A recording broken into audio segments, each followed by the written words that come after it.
मदितिर्माता सपिता सपुत्रः स्वे देवा अदितिः पञ्चजना अदितिर्जातमदितिर्त्वं द्योः शान्तिरन्तरिक्षगुं शान्तिः पृथिवी शान्तिरापः शान्तिरोषधयः शान्तिः वनस्पतयः शान्तिर्भुवे देवाः शान्तिर्ब्रह्म शान्तिः सर्वगुं शान्तिः शान्तिरेव शान्तिः क्षमा शान्तिरेधि यतो यतः समीयते ततो नो अभयं करो सन्नः कुरु प्रजाभ्यो भजन्नः पशुभ्यः शान्तिर्भवतु श्रीमन्महागणाधिपतये नमः लक्ष्मीनारायणाभ्यां नमः उमामहेश्वराभ्यां नमः वाणीहिरण्यगर्भाभ्यां नमः श्रीमन्त्राभ्यां नमः मातापितृभ्यो नमः देवाभ्यो नमः कुलदेवताभ्यो नमः परमदेवताभ्यो नमः स्थानदेवताभ्यो नमः वासुदेवताभ्यो नमः सर्वेभ्यो देवेभ्यो नमः सर्वेभ्यो ब्राह्मणेभ्यो नमः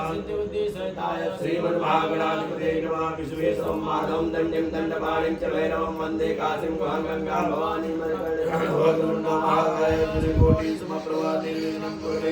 सर्वकार्येषु सर्वदा विनायकं कुरुं भानुं ब्रह्म विष्णु महेश्वर सरस्वती प्रणमामि सर्वकामार्थसिद्धये श्रीमन्महागणाधिपतये